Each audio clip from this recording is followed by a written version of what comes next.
Good afternoon. Thank you for the opportunity to be here again and take an active part in this conference. Overall, I'm about to discuss a very interesting paper that talks about distracted shareholders and corporate actions. Overall, the story of this paper is very simple but elegant. And the idea is the following. Institutions, similar to other investors, suffer from a number of biases. And sometimes they get into periods where they are distracted by something, and as a result, their monitoring skills go down.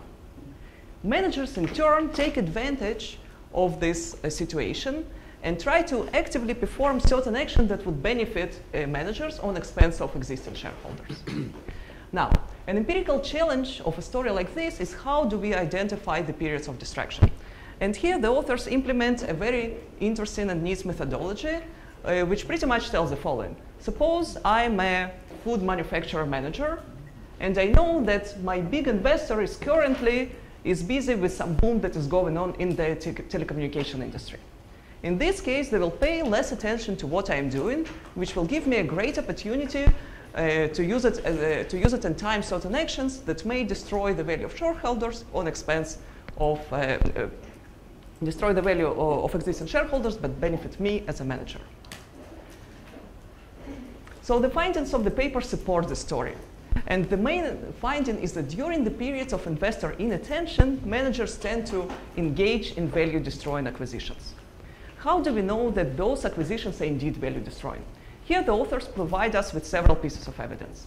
First, they show that those value-destroying acquisitions mainly happen in other industries. Okay? So those are diversifying acquisitions, which previously have been shown to be considered as value-destroying. Second, we also see that both short-term reaction in terms of cars and also long-term performance after the merger is negative. So this is another piece in support of the evidence. Finally, when we look at other investors, those that are not distracted, they do react to those announcements by voting with their share, with their feet, and selling or let's say redeeming some of their positions.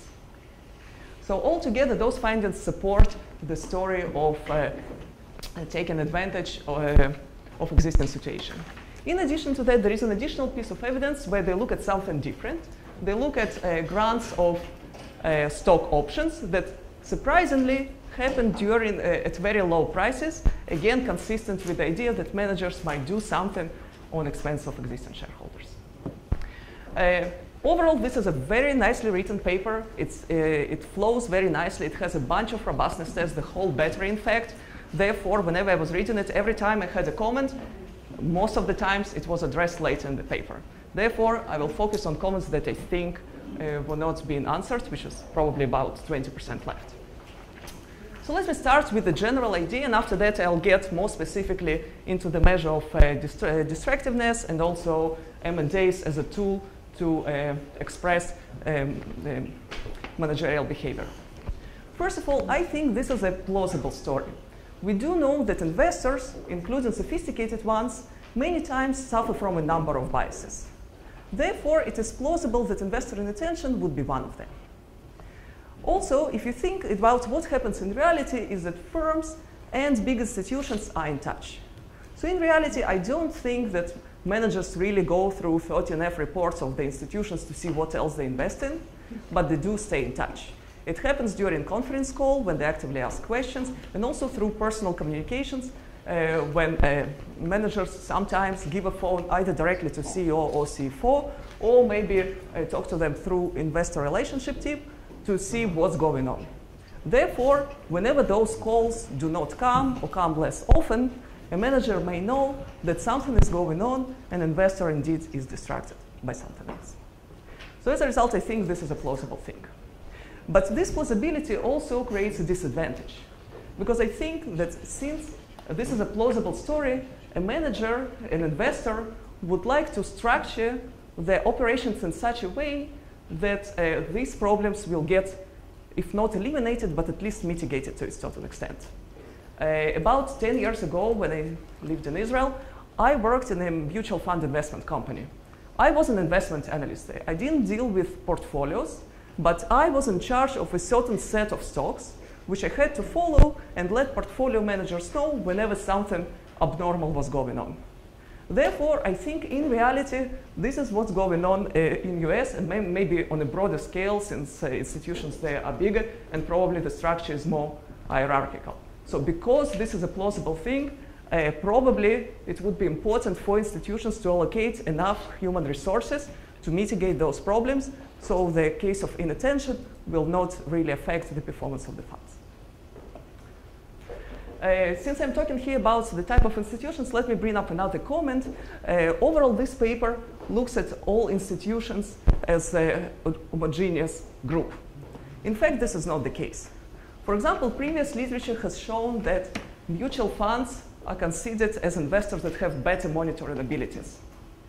And the fact that authors do not really find the differences by splitting it into samples is a little bit weird to me.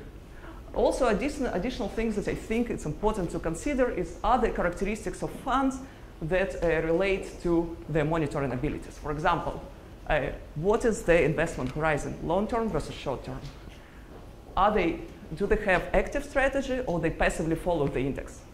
All those I would think would be related to their monitoring abilities, and incorporating those characteristics would help refine the measure and make the story more convincing. My next comment is about indigeneity. It's not something very surprising. It's probably a standard comment about any empirical paper these days.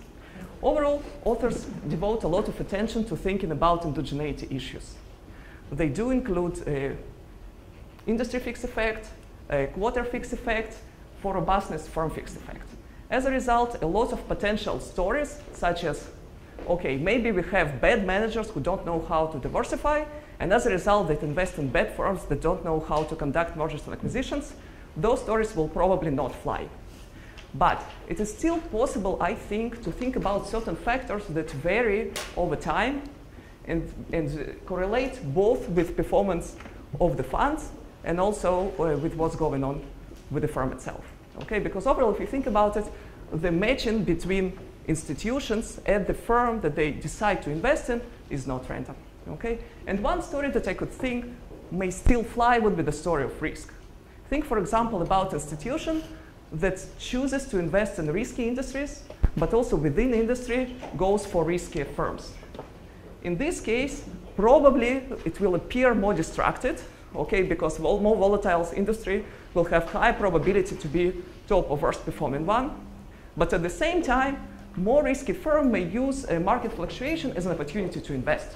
And as a result, during the quarter where investors appear as more distracted, for a firm it would be a good opportunity to conduct a merger acquisition, which ex post may appear as value destroying.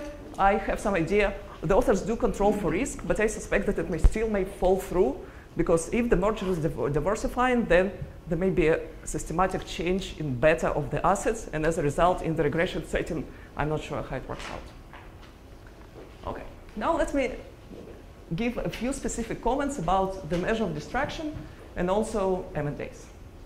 So overall, the measure of distraction makes a lot of sense. It consists of three components.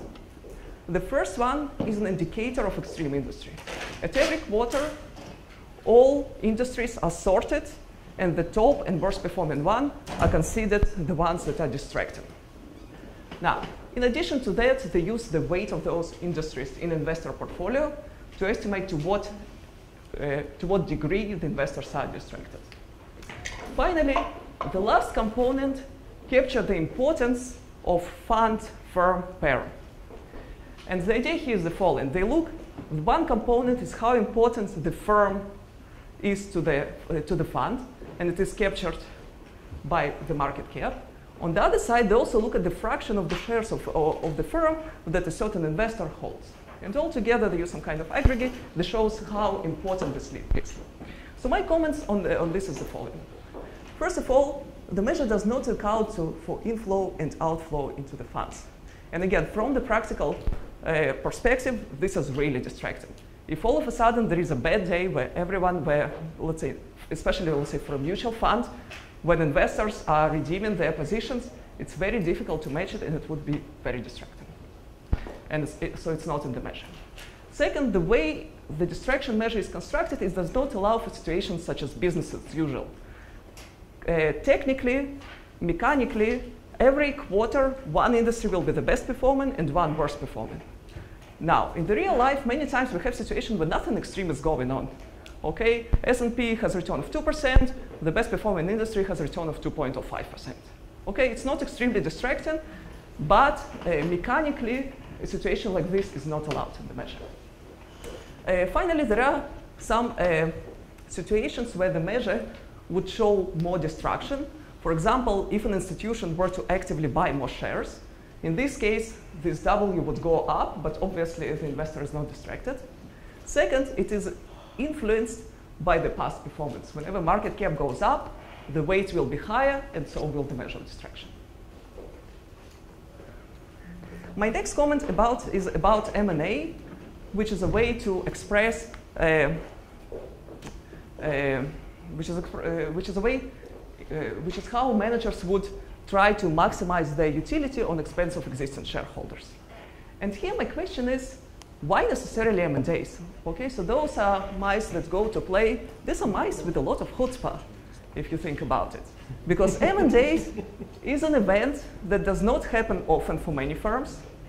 It attracts a lot of attention. If for whatever reason institutions have missed it whenever it was announced, they will receive certain documentations which require their approval if it's above a certain size. Finally, it isn't a certain event. There are several steps and it may not go through. So the question is, why bother and go with M&A if instead I could do something smaller and more certain, which still will help me as a manager maximize my utility. Therefore, I think the second part of the paper that looks at like a grant is much more interesting and also much more plausible. Okay? I may use this period of distraction in order to, for example, make a certain restatement, or I could possibly use it to revise my forecast downwards without experiencing too much of negative market reaction. Finally, I may be able to make some changes to the board. I can bring a friend to the board without people paying attention. Finally, if this quarter of distraction coincides with the end of the fiscal year, CEO may be able to negotiate a better compensation package. So all of those are things that I thought of, which are plausible. They're small in scale, but personally, I think they're more realistic. And I think looking at them will help address certain issues of endogeneity. So let me finish with the last comment. My last comment is what happens next. The authors show that during the quarter of mergers, institutions that are not distracted sell their shares. Distracted institutions sell, but by less. So my next question is, what do distracted shareholders do next after they gain their attention back? Do they catch up with existing shareholders, or do they just let it slide and go with business as usual? And I think this is an important question, because if you think about it, if investors catch up later, then what was the point of taking advantage of the situation to begin with? Managers do not gain anything. If they do not catch up, and they just let it slide, then it probably tells me something about institutions in general and their ability to monitor this type of first in the first place. Which brings me back to the issue of indigeneity and what's so special about those guys that get distracted. So overall, let me summarize. I think this is a very interesting and thought-provoking paper with very careful analysis and a lot of robustness tests. I think it's consistent with the evidence on behavioral biases that institutions suffer from. I presented a number of comments that I think are relevant to the paper, and I hope the authors will find interesting. Thank you. Thank you.